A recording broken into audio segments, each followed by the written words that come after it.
manscaping. You know, manscaping is the process in which, you know, dudes trim up their pubic hairs or whatever, keep it clean down there. What do you think a guy should do?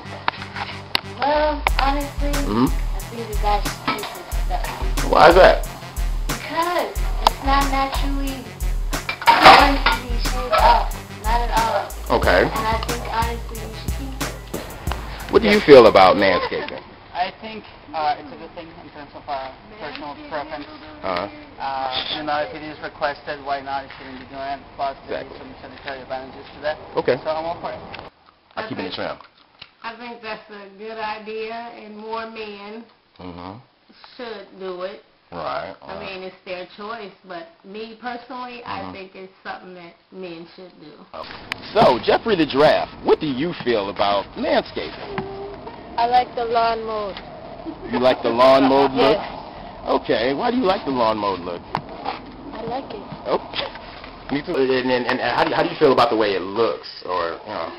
Oh my God. No, I honestly don't think you. Oh my goodness. Okay. Keep it. Just leave it. I think it's totally up to the individual.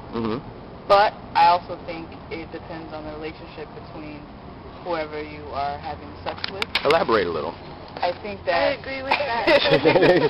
I think that if the person that you're having sexual intercourse with prefers, you know, certain, you know, it prefers the to be a certain right, way. the Murphy's Oil soap look. I think either you should, for one,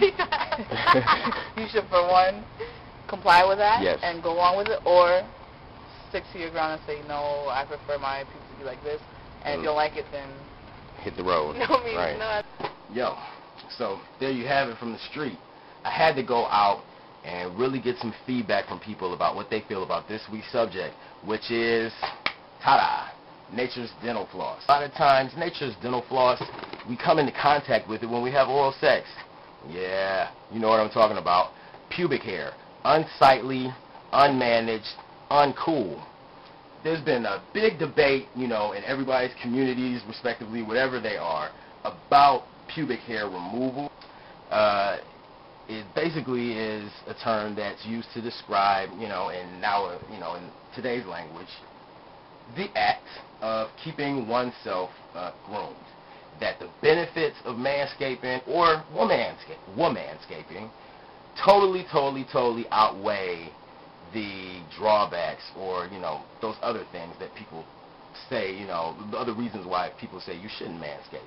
People who manscape experience way less episodes of rashing or irritation, things of that nature. You know, your hair's just really thinning your skin through some bullshit, or, you know, friction or heat from the summer, you know, when you're sweating and all that kind of stuff like that. And, you know, it's a good way to avoid jock itch or crotch rot, you know, as some people call it. Also, with dudes, it helps show off your contours. And I'm really kind of speaking about if you're like really hairy all over, the manscape is okay, you know. And for, you know, those type of cases, maybe shaving or doing something like that isn't the answer for it. But, yeah, a lot of times it accentuates a person's figure or, you know, certain parts of their body. I.e., you know, the manscaping, you know, with your penis hair or something like that, or, you know, your dick hairs and stuff. Dude, I'm telling you, it makes your package look bigger. Now, even though it might still be the same 6 inches or 7 or, you know, whatever y'all rolling with nowadays, it still, you know, gives it a different look, a different feel. And, you know, you get a little bit of confidence out of that when you can see your penis, like, in its totality, you know, and it looks a little bigger than you last remembered it. Ooh. It decreases the chance of you coming up or having that funky body-ass odor that usually comes from the nuts. You know, some people sometimes say, you know, you smell like balls, or, you know what that ball smell is. And there's this fine line between the really sexy, manly ball scent and that other shit, which is like funky-ass nuts. Really fine line between that. And most fuckers out there got funky nuts. It totally decreases the potential for moderate or even severe cases of pubic lice, which may travel into the other parts of the body, in which hair is really a big part of the population. Alright? So, we got all this going on, right? Some beginners, the process of shaving is not going to really be that easy. It gets easier over time, you know, with a little bit of experience, or even if you're in one of those relationships in which it may allow it, you can practice on your partner, or if you're single and you just, you know, get down like that, practice on other people. If you're going to go the razor route for the first time, get a good razor like a Ep.3 or something that costs like $10 or something. You only get like 2 or 3 of them bitches. You know, whatever. You know, get something like that that's really, really, you know, good, a good razor, not one of those cheap dollar store razors. Please, I really, really suggest you do not use a dollar store razor or that, you know, the special at Target, the 99 cents for, you know, 5 extras, whatever.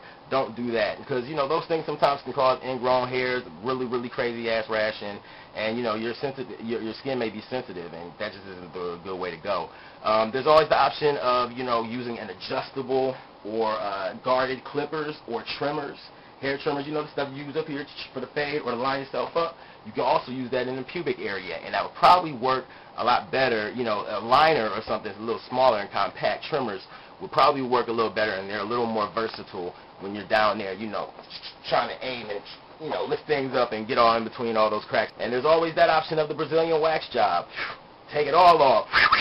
You get a little bit of pain, but at the same time, your hair grows back slower. It's a clean finish. Yeah, it's a clean finish.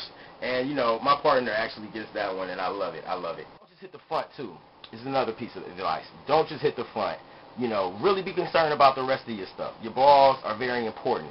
Your gooch, or your taint, as some of y'all say, is very, very important. I don't know about y'all, but during foreplay or oral sex and shit, I know I go down in those type of areas, you know, whatever. Good way of getting those points, those hard-to-reach points like your ass and stuff, would be to, like, stand in front of a mirror that you have posted up against the wall, or use you know, a small compact hand mirror or a vanity mirror, whatever they call those. And, you know, you can just do the dip over, you know, all that kind of stuff like that. You know, look between your legs, and there you go. You can hit all those places. You know what I'm saying? Properly light your canvas. You know what I'm saying? Before you get to shaving and stuff, you want to make sure you see everything.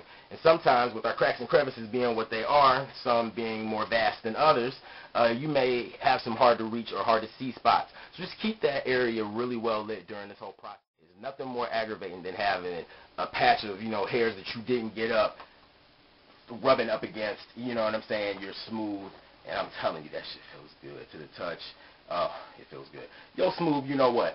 All right, not only are you going to be less funky, you're going to be crab-friendly, you're going to be plain, full-out sexy. You also have some better intercourse. I'm telling you, to have foreplay, which in some areas can be very, very vast and extensive as far as the different combinations you can, you know, come up with as far as activities to do during foreplay, it's going to make that whole process so much sweeter, pun intended. And you're going to have so much fun, and you're not going to have to deal with that crazy awkwardness trying to, and it's like, you know, one minute you feel you got the hair, and the next minute you feel it over here, then it's like in between a molar. I mean, dude, what's going on? Nature's dental floss is not the type of dental floss that your dentist wants you to use at least once a day, you know, preferably before you go to bed. That's not the dental floss he's talking about. You know, we talking about cat guts. We need those, not in hairs. All right. Anyway, I'm off of my soapbox. Y'all got opinions about this week's subject? I know we kind of went off the beaten path a little bit, but I figured I'd shake it up, you know, do something, you know, that a lot of y'all could probably identify or relate to, especially since nobody's leaving comments or feedback about these other things I'm doing. You know, and a couple of y'all, I'm shouting y'all out because, you know, y'all did leave comments. You know, Dominic, Serena, you know, Neo, a couple of people. So good looking out on that. But the rest of y'all got to get on board with this. You know what I'm saying? I'm trying to get paid and get sponsored. So anyway, if you like what we talked about today here, just send me your feedback, send me your comment, do a thumbs up if you see this on Facebook or wherever. Holler at me, Kevin Kaoz Moore at MOOREK at PUC dash, not underscore, but dash MN.org. Again, I am your host, as always, Kevin Kaoz Moore. It was a pleasure being here with you. I hope my condoms don't make me look fat, you know what I'm saying? But if they do, deal with it. The skinny bitches are evil. So I'm signing off of the Brother Circle and Total Chaos Entertainment. Remember these 3 things: peace, love, and respect for everybody. I'll holler at y'all.